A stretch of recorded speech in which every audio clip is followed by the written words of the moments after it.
So ఇప్పుడు మనం over will the dreamer wake చూస్తున్నాము. 10th class English biodiversity 6th unit. Okay, so or will the dreamer wake అంటే ఏంటిది? Dreamer అంటే ఎవరు? కలలు కనేవాడిని మనం డ్రీమర్ అంటాం. Okay, so or will the dreamer wake అంటే పడుకునే కలలు కనే వాడు లేస్తాడా అంటే, ఫర్ ఎగ్జాంపుల్ ఇక్కడ చూడండి, మనం పూర్తిగా నిద్రపోయే వాళ్ళని లేపొచ్చు. ఓకే, ఏమి నిద్ర లేని వాళ్ళని కూడా మనం లేపొచ్చు, కానీ నిద్రపోయిపోనట్టుగా నటిస్తున్న వాళ్ళు లేస్తారా?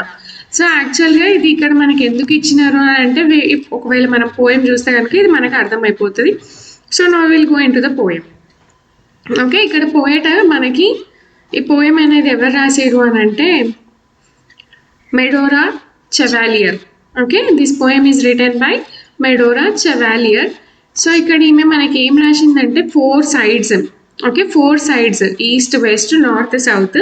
సో ఈ 4 sides తీసుకొని ఆ 4 sidesలో జరుగుతున్న ప్రాబ్లమ్స్ ఏంటివో మనకు ఇక్కడ పోయంలో ఇవ్వడం జరిగింది. ఓకే, సో ఎన్విరాన్మెంట్ పాడైపోతే మన లైఫ్స్ పైన, మన బ్రతుకుల పైన ఎలాంటి ఎఫెక్ట్ పడుతుంది?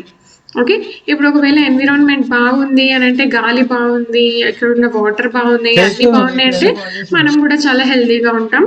ఒకవేళ అదే ఎన్విరాన్మెంట్ పాడైపోతే మన బ్రతుకులు ఎలా ఉంటాయి? సో అదే ఇక్కడ మనకు పోయంలో ఇచ్చిరనమాట.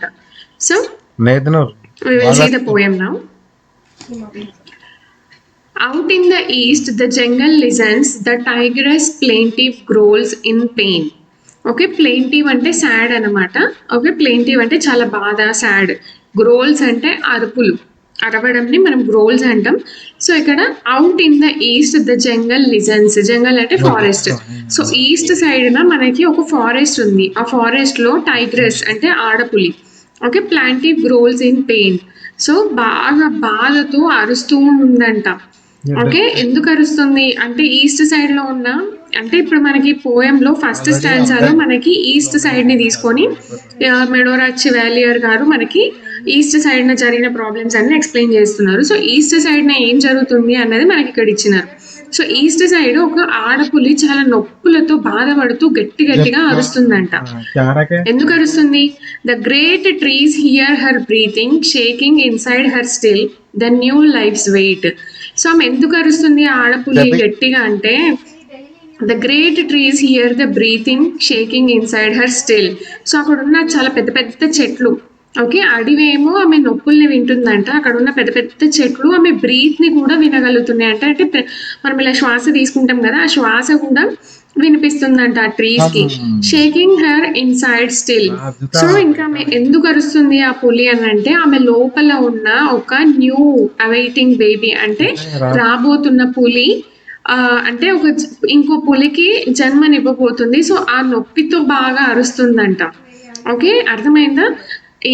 Out in the east the jungle listens, the tigress plaintive growls in pain. So east సైడ్న ఉన్న టైగ్రెస్ చాలా నొప్పితో బాధతో గట్టిగా అరుపులు అనేవి వస్తున్నాయంట. ఇంకా అక్కడ ఉన్న ఆ అరుపులను ఎవరు వింటున్నారు అంటే ఫారెస్ట్, అడవి వింటుందంట. And the great trees hear her breathing. అక్కడ ఉన్న చెట్లన్నీ ఆమె శ్వాసని ఫీల్ అవుతున్నాయి.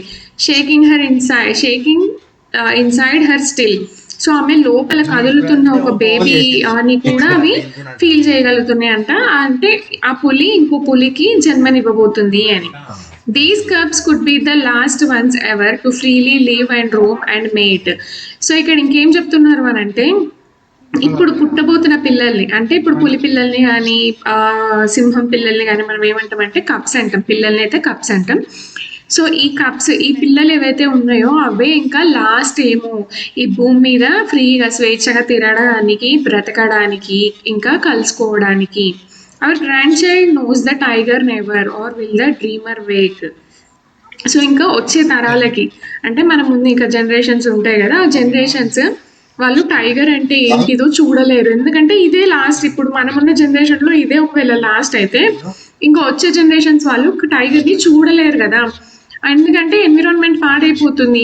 ఫర్ ఎగ్జాంపుల్ ఇప్పుడు చూడండి, మనకి ఇప్పుడున్న, అంటే ఇప్పుడు రీసెంట్ డేస్లో టైగర్స్ రోడ్ మీదకి వచ్చేస్తున్నాయి. సో ఆ భయంతో మనం ఏం చేస్తాం, మనల్ని ఎక్కడ చంపేస్తుందో అని చెప్పేసి మనమే ఆ టైగర్స్ని చంపేస్తాం కదా. అవి ఎందుకు వస్తున్నాయి రోడ్ల మీదకి అంటే, అడవులలో చెట్లు బాగలేక, అక్కడ వాటికి ఫుడ్ సరిగా దొరకక, ఏదో ఒక రీజన్ తోనే బయటికి వచ్చేస్తున్నాయి. ఏంటిది దీనికి రీజన్ అంటే మనం చేస్తున్న డిఫారెస్టేషన్. ఓకే, మనం చెట్లని నరికేస్తున్నాం, దాంతో ఇంకేదో చేసేస్తున్నాం, దానివల్ల మనం టెక్నాలజీ బాగుపడుతుంది అని ఫీల్ అవుతున్నాం. కానీ వీటికి ఎంత బాధ అవుతుందో మనకు తెలియదు. ఆ వాటికి బాధ అయితే మనుషుల మీదకి వస్తే అప్పుడు మనుషులు దాన్ని చంపేస్తారు. సో ఇది అన్నమాట ఎన్విరాన్మెంట్ ఈస్ట్ సైడ్ ఉన్నదాన్ని. సో ఇప్పుడు ఈ పిల్లల్ని మాత్రమే మనం చూస్తున్నాం. మన గ్రాండ్ చైల్డ్ అంటే మన గ్రాండ్ చిల్డ్రన్ ఎవరైతే ఉంటారో వాళ్ళు ఇంకా చూడలేరేమో. అందుకనే ఇప్పుడున్న ప్రపంచంలో అంటే మనం కలలు అనే ప్రపంచంలోంచి మనం లెవ్వాలి. ఇక్కడ డ్రీమర్స్ ఎవరు అని అంటే మనమే. ఇక్కడ ఉన్న ఈ వరల్డ్ ఈ ప్రపంచంలో ఉన్న మనుషులందరూ డ్రీమర్సే అన్నమాట. సో వాళ్ళు ఆ ఊహల్లోంచి కళ్ళల్లోంచి బయటికి వచ్చి ఎన్విరాన్మెంట్ ఎలా ఉంది ఏంటిది అని కొంచెం పట్టించుకుంటే ఇలాంటి వాటికి అన్నిటికీ కొంచెం స్వేచ్ఛ దొరుకుతుంది. అంటే అడవిలో ఉండాల్సినవి అడవిలోనే ఉంటాయి అని ఇక్కడ మనకి పోయట్ చెప్తున్నారు. Okay, so now we will see in the second stanza. See this picture, these are bears.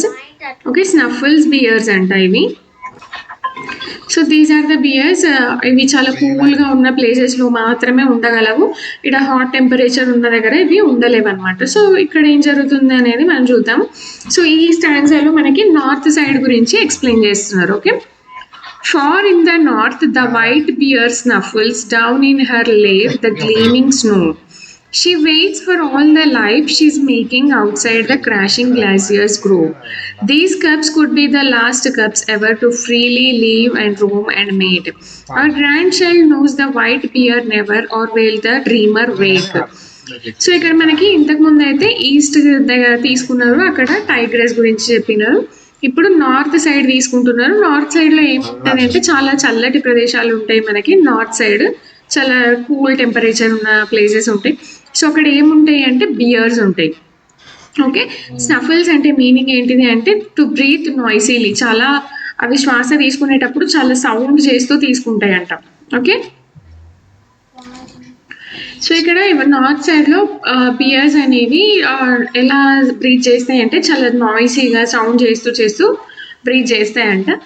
Down in her lair the gleaming snow. Lair అంటే అవి ఉండే గుహలు అన్నమాట. ఓకే, ఈ బియర్స్ ఏవైతే ఉంటాయో ఈ బియర్స్ ఇవి ఉండే గుహల్ని మనము లేర్ అంటాం.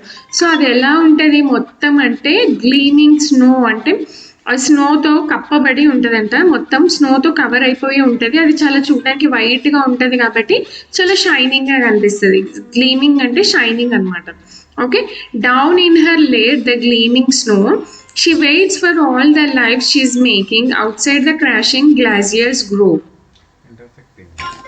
సో ఉండే గుహలు, ఆ గుహ లోపల అంతా ఎలా ఉంటుంది అని అంటే స్నోతో కప్పబడి ఉంటుంది. ఇంకా లోపల అంతా ఎలా ఉంది అంటే చాలా సాఫ్ట్గా షైనింగ్గా ఉందంట.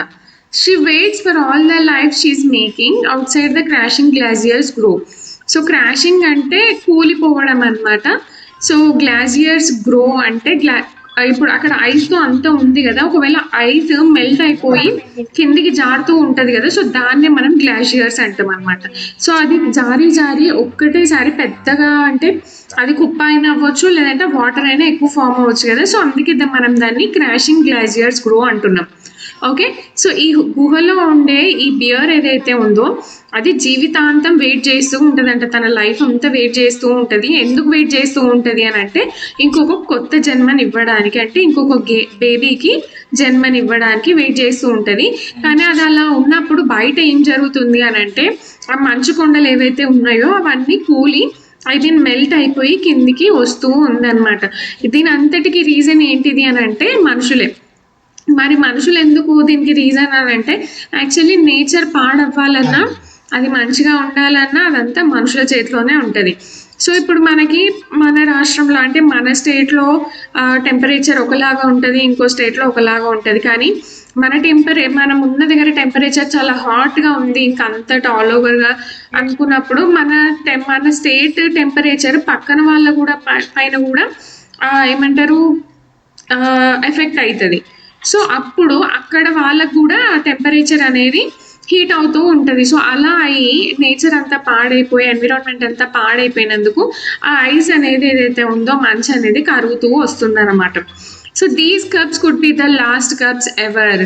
సో ఇంకా ఈ పిల్లలే ఇంకా లాస్ట్ ఏమో, ఇంకెప్పటికీ దీని తర్వాత ఇంకా వేరేవి రావేమో. To freely live and roam and mate. So ఇవే లాస్ట్ ఏమో ఫ్రీగా స్వేచ్ఛగా తిరగడానికి, స్వేచ్ఛగా బ్రతకడానికి, ఇంకా కలుసుకోవడానికి. Our grand children knows the white bear never or will the dreamer wake. So ఇంకా మన ముందు జనరేషన్స్కి బియర్స్ అంటే ఎలా ఉంటాయి అని మనం పిక్చర్స్లో చూపించాలి, లేదంటే మ్యూజియంస్లో చూపించాలి. ఇప్పుడు రాజుల వేసుకున్న జ్యువెలరీ కానీ వాళ్ళ డ్రెస్సెస్ కానీ మనం మ్యూజియంస్లో ఎలా చూస్తున్నామో, లైక్ డైనోసార్ని మనం ఎలా చూస్తున్నామో మ్యూజియంస్లో, అలానే ఈ బియర్స్ని కూడా చూపించాల్సి ఉంటుంది. సో అందుకని మనము ఊహా ప్రపంచం, కళల ప్రపంచం నుంచి మేలుకోవాలి అని పోయెట్ ఇక్కడ చెప్తున్నారు. ఓకే, సో ఫస్ట్ స్టాంజాలో ఈస్ట్ టైగ్రెస్, ఓకే, సెకండ్ స్టాంజాలో north bears, okay, and in third స్టాంజాలో వెస్ట్ అన్నమాట. వెస్ట్ సైడ్ గురించి చెప్తున్నారు. ఇక్కడ బర్డ్ని తీసుకున్నారు. థ్రష్ అంటే ఒక బర్డ్ అన్నమాట. ఓకే, వాబల్స్ అంటే పాడడం, ఓకే, సాంగ్ని హమ్ చేయడం అన్నమాట. So we will see this now. There in the west, the song thrush wobbles. She weaves her nest to hold her clutch. A long wait now to find a partner. The eggs are laid, there are not much. These chicks could be the last ones ever. So ఇది అన్నమాట thrush అనే bird ఇది. So ఈ bird గురించి మనకి ఇక్కడ ఇప్పుడు ఇచ్చినారు. లిజన్. సో వెస్ట్ సైడ్లో, వెస్ట్ ఇప్పటివరకు మనం నార్త్ డిస్కస్ చేసినాం, ఈస్ట్ డిస్కస్ చేసుకున్నాం. సో ఇప్పుడు వెస్ట్ సైడ్ అన్నమాట. ఈ వెస్ట్ సైడ్లో బర్డ్, థ్రష్ అనే బర్డ్ ఏదైతే ఉందో అది పాట పాడుతూ ఉందంట. ఓకే, అలా పాడుతూ పాడుతూ అది ఒక గూడుని కట్టుకుంటుంది. వీవింగ్ అంటే అల్లడం అనమాట. సో ఆ గూడు ఎలా కట్టుకుంటుంది అని అంటే ఇట్లా క్లచ్ అంటే పట్టుకోవడానికి మనకి వీలుగా ఉండడానికి. ఓకే, ఇప్పుడు మనం డోర్ వేస్తాం, డోర్కి మనము గొల్లెం వేస్తాం కదా ఇట్లా మనము లాక్ చేయడానికి. సో సేమ్ అనమాట, అంటే దాన్ని పట్టుకొని లాగడానికి. సో ఇప్పుడు సేమ్ అది కూడా దాని గూడుని ఎలా అల్లుతుంది అని అంటే పట్టుకోవడానికి వీలుగా ఉండేలాగా అల్లుతుంది. సో అది అల్లిన తర్వాత అది ఏం చేస్తుంది అంటే ఒక పార్ట్నర్ కోసం వెయిట్ చేస్తూ ఉంటుంది. ఆ పార్ట్నర్ వస్తాడు, వచ్చిన తర్వాత అది ఎగ్స్ అనేది పెడుతుంది అనమాట. The eggs are laid, eggs పెడుతుంది. దెర్ ఆర్ నాట్ మచ్, కానీ ఎగ్స్ చాలా కొన్ని మాత్రమే ఉంటాయి, చాలా ఎగ్స్ పెట్టదు అనమాట. These chicks could be the last ones ever, the last to fly and sing and mate. So ఈ చిక్సే ఇంకా లాస్ట్ చిక్స్ అవ్వచ్చు. ఎందుకు అంటే ఇప్పుడు మనకి టెక్నాలజీ బాగా పెరిగిపోయి మనం ఫోన్స్ యూజ్ చేస్తున్నాం, ఓకే, ల్యాప్టాప్స్ యూజ్ చేస్తున్నాం. ఇదంతటికి కారణం మనకి cell towers. Okay, cell towers మనకి వస్తున్నాయి అని అంటే కంపల్సరీ రేడియేషన్ అనేది ఉంటుంది. సో ఈ బర్డ్స్ అనేవి ఫ్లై చేస్తూ ఉంటాయి చెట్ల పైన లేదంటే స్కైలో, కాబట్టి కంపల్సరీ దానికి రేడియేషన్ ఎఫెక్ట్ అనేది ఉంటుంది. సో ఓల్డెన్ డేస్లో ఎర్లియర్ అంటే మన అమ్మమ్మల తాతయ్యల కాలంలో మనము ఒకవేళ విలేజెస్కి వెళ్తే, సిటీ సైడ్లో అంతే మనం అంత చూడలేము, కానీ విలేజెస్లో వెహికల్స్ అనేవి తక్కువ ఉంటాయి, పొల్యూషన్ అనేది తక్కువ ఉంటుంది, కాబట్టి అక్కడ మనకి ఈవినింగ్ అవ్వగానే చెట్ల పైన బాగా కిచ్ కిచ్ కిచ్ కిచ్ అనే సౌండ్ ఒకటి వచ్చేది. ఓకే, కానీ ఇప్పుడు అలాంటి సౌండ్స్ ఏమీ రావట్లేదు, చాలా తక్కువ వస్తున్నాయి వచ్చినా కూడా. సో అదంతా ఎందుకు అవుతుంది అని అంటే because of this radiations only. Okay, అందుకనే ఇక్కడ పోయిట్ మనకి ఏం చెప్తున్నాడు అని అంటే ఇంకా ఇప్పుడు ఈ బర్డ్సే మనకి లాస్ట్ ఏమో, మన ముందు జనరేషన్స్ ఇలాంటి బర్డ్స్ని చూడలేరేమో, ఇంకా అవి స్వేచ్ఛగా బ్రతకలేవు, స్వేచ్ఛగా పాడలేవు, స్వేచ్ఛగా కలుసుకోలేవు అవి. ఒకవేళ ఇవి ఇలా ఉండాలి అని అంటే మనం మేల్కోవాలి, ఊహ ప్రపంచంలోంచి, కళల ప్రపంచంలోంచి మనం మేల్కోవాలి అని ఇక్కడ మనకి పోయిట్ ఎక్స్ప్లెయిన్ చేస్తున్నారు.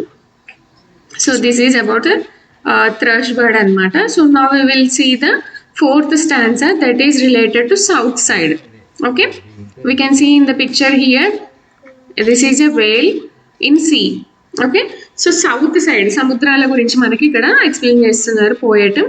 So we will see that deep in ocean south the whale swims, her song of birthing fills the seas. Thousands of creatures wait the moment, the solemn birth that they will see. This child could sing the final whale song, the last to make the oceans snake. Our grandchild never hears its mystery, or will the dreamer wake. So ఇక్కడ ఈ సముద్రంలో మనకి Wales, తిమింగలాల గురించి explain చేస్తున్నారు అనమాట. So ఇక్కడ ఈ సముద్రంలో ఈ తిమింగలం అనేది ఏదైతే ఉందో అది పాట పాడుతూ ఉందంట. The her song of berthing fils the Cs. So ఆ పాటతో సముద్రాన్ని మొత్తం నింపేస్తుందంట. యాక్చువల్గా అది పాట కాదు, బర్తింగ్ అంటే ఇంకొక దానికి జన్మనివ్వడం అనమాట. సో అది పెయిన్ అనమాట. ఓకే. అదేదైతే అంటున్నారో ఇక్కడ సాంగ్ అని, అది సాంగ్ కాదు. ఇక్కడ మనం పెయిన్‌గా తీసుకోవాలి దాన్ని. సో, ఆ పెయిన్స్ అనేవి సముద్రం మొత్తం వినిపిస్తుందంట. Thousands of creatures wait the moment. So, ఈ సముద్రంలో ఉన్న థౌసండ్స్ ఆఫ్ ఫిషెస్ గానీ, క్రీచర్స్ గానీ, ఏవైతే లివింగ్ ఆర్గానిజమ్స్ ఉన్నాయో అవన్నీ ఈ మూమెంట్ కోసం వెయిట్ చేస్తూ ఉన్నాయంట.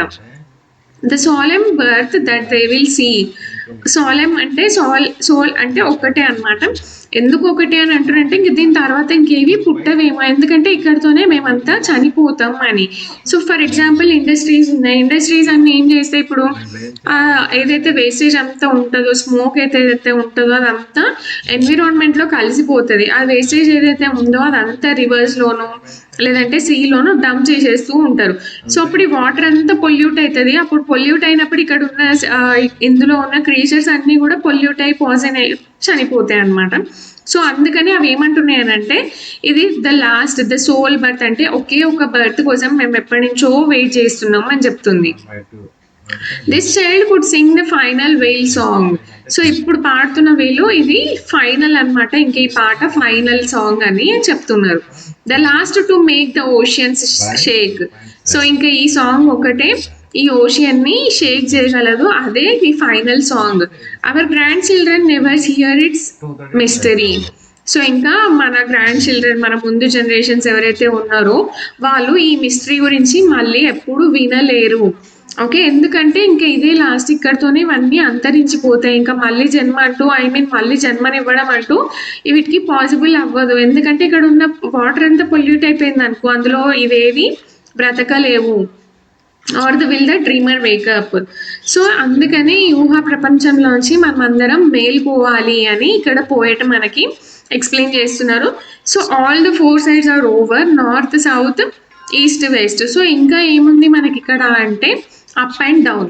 ఓకే, సో 4 సైడ్స్ అయితే అయిపోయినాయి, కానీ ఆకాశం ఇంకా భూమి మాత్రం మిగిలి ఉన్నాయి. సో దాని గురించి కూడా పోయేటి ఇక్కడ మనకి ఎక్స్ప్లెయిన్ చేస్తున్నాడు. So we will see what is that now. Here in the center, 4 directions gather. The path ahead leads up or down. Is this our last bright new world birthing? Is this our waving as we drown? This could be our last true moment. Knowing the truth our choices make. Our grandchild asked, that was the moment, and did the dreamer wake? So ఇక్కడ poet మనకి ఏం explain చేస్తున్నాడు అని అంటే 4 directions అయిపోయినాయి. ఆ 4 డైరెక్షన్స్లోంచి compulsory వెళ్తే లేదా పైకి వెళ్ళాలి లేదంటే భూమి లోపలికి వెళ్ళాలి. ఎందుకు వెళ్ళాలి అంటే మనం చూసుకుంటే ఫస్ట్ ఈస్ట్ సైడ్ ఫారెస్ట్ అంతా పాడైపోయి, అంటే డిఫారెస్టేషన్ అయిపోయి చెట్లన్నీ నరికిపోయి అక్కడ ఆ జంతువులు అనేవి బయటికి వచ్చేస్తున్నాయి. అండ్ నార్త్ సైడ్ చూసుకుంటే ఆ బియర్స్, ఆ మంచు అంతా కరిగిపోయి ఆ బియర్స్ కూడా అక్కడ బాధపడుతూ ఉన్నాయి. అండ్ థర్డ్ స్టాన్జాలో మనకి వెస్ట్ సైడ్ చూసుకుంటే సాంగ్ థ్రష్ అనే బర్డ్ సాంగ్ పాడుతూ ఉంటది, ఇంకా అవే మనకి లాస్ట్ అని చెప్తారు. అండ్ ఇంకా సౌత్ సైడ్ ఈ తిమింగలాల గురించి మనకి ఎక్స్ప్లెయిన్ చేసిండు. సో ఇదంతా దేనివల్ల అంటే టెక్నాలజీ ఎక్కువైపోతుంది అని మనం మురిసిపోయే లోపే మనకి మన చావుని చూపిస్తుంది అనమాట. అంటే ఫర్ ఎగ్జాంపుల్ ఇప్పుడు చూడండి, టెక్నాలజీ పెరిగిపోతుంది కరెక్టే, కానీ ఈ అట్మాస్ఫియర్ ఎన్విరాన్మెంట్ అంతా స్పాయిల్ అవ్వడం వల్ల మనం వెళ్తే లేదా పైకి వెళ్ళాలి లేదంటే భూమి లోపలికి వెళ్ళాలి. ఈ 4 సైడ్స్కి మనం వెళ్ళలేము. See here in the centre 4 directions gather. అయితే 4 డైరెక్షన్స్కి సెంటర్ అనేది ఒకటి ఉంటుంది. సో అక్కడ the path ahead leads up or down. So అక్కడికి మనం వెళ్ళినప్పుడు ఏ సైడ్కి మనం వెళ్ళలేనప్పుడు లేదా పైకి వెళ్ళాలి లేదంటే భూమి లోపలికి వెళ్ళాలి. Yes, is this our last bright new world berthing.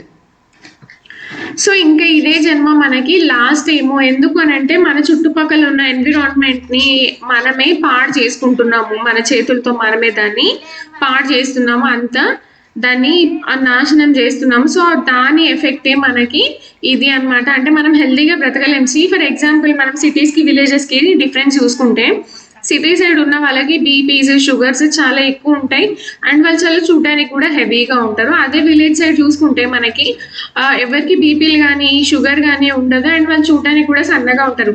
ఎందుకు ఈ డిఫరెన్స్ అని అంటే ఇప్పుడు విలేజెస్లో ఉన్న వాళ్ళకి పొల్యూషన్ ఎక్కువ ఉండదు. ఓకే. సో వాళ్ళు గ్రీనరీ ఎక్కువ ఉంటుంది, వాళ్ళు పీల్చే గాలి చాలా స్వచ్ఛంగా ఉంటుంది, అండ్ వాళ్ళు తినే ఫుడ్లో కూడా ఆర్గానికే ఎక్కువ ఉంటుంది, వాళ్ళు న్యాచురల్గా పండినవే ఎక్కువ తింటారు. అక్కడ సిటీ వాళ్ళు అయితే ఏది పడితే అది కొనుక్కొని తినేస్తారు అక్కడ. ఎస్, ఇక్కడ ఉన్న వాళ్ళు పొలాల దగ్గరికి వెళ్ళాలి కాబట్టి కంపల్సరీ వాక్ చేస్తూనే వెళ్తారు. అక్కడ ఉన్న వాళ్ళు కూర్చునే దగ్గరనే అన్ని అయిపోతే ఇంకా వాళ్ళు సర్వెంట్స్ ని పెట్టుకుంటారు, సో వాళ్ళు ఏ పని చేయలేరు. అందుకని మనకి ఇప్పుడు టెక్నాలజీ గురించి నేను ఎక్స్ప్లెయిన్ చేస్తాను, not difference between city and village. So pollution గురించి అనమాట. ఇక్కడైతే మనకి గ్రీనరీ ఉంటుంది, అక్కడ పొల్యూషన్ ఉంటుంది, కాబట్టి మన చేతులతోనే మనము దాన్ని నాశనం చేస్తున్నాం. Is this our weaving as we drown? So మనని మనం ముంచుకోవడానికే మనం ఇదంతా అల్లుతున్నామా? This could be our last true moment. So ఇదే మనకి ఇంకా లాస్ట్ మూమెంటా? మన బ్రతుకులకి ఇదే లాస్ట్ మూమెంటా? మన తర్వాత ఇంకా జనరేషన్స్ ఉండవా? Knowing the truth or choices make. So this could be our last true moment అంటే ఇంకా ఇదే మనకి ఒక చివరి అవకాశం. నోయింగ్ ద ట్రూత్, నిజాలు అనేవి తెలుసుకోవడానికి, ఇంకా చాయిసెస్ మేక్. సో ఇదే మనకి ఒక లాస్ట్ చాయిస్ అనమాట. నిజాలు ఏవి అని తెలుసుకొని మనం మన లైఫ్ కి ఇంకొక ఛాన్స్ ఇచ్చుకోవడానికి, లేదు అంటే ఇదే మనకి చివరి జన్మ. అవర్ గ్రాండ్ చైల్డ్ ఆస్ that was the moment and did the dreamer wake. So మన ముందు జనరేషన్స్ వాళ్ళు మనల్ని అడుగుతారు అనమాట, ఏమని అంటే దట్ వాస్ ద మూమెంట్, అదేనా ఒక మూమెంట్, అప్పుడైనా మీరు నిజం తెలుసుకున్నారా, లేదంటే ఇంకా మీరు ఊహ ప్రపంచంలోంచి బయటికి రాలేదా అని. So this was then awesome poem by Medova Chevalier. So ఇది చాలా గొప్ప పోయం అన్నమాట, పోయట్ నుంచి, అబౌట్ ఎన్విరాన్మెంట్. సో మనము ఇక్కడ మన చుట్టుపక్కల జరుగుతున్న దాన్ని కూడా మనం పట్టించుకొని ఎవరితో ఒకరితోనే స్టార్ట్ అవ్వాలి, కాబట్టి అది ఎందుకు మనం అవ్వకూడదు అని కొంచెం ముందడి చేసి నేచర్ని మనం కాపాడుకున్నట్టయితే మన లైఫ్స్ అనేవి చాలా హ్యాపీగా ఉంటాయి, మనం కూడా ఒక హెల్తీ లైఫ్ ని లీడ్ చేయొచ్చు. So I hope you understand the poem. Please like, share and subscribe my channel.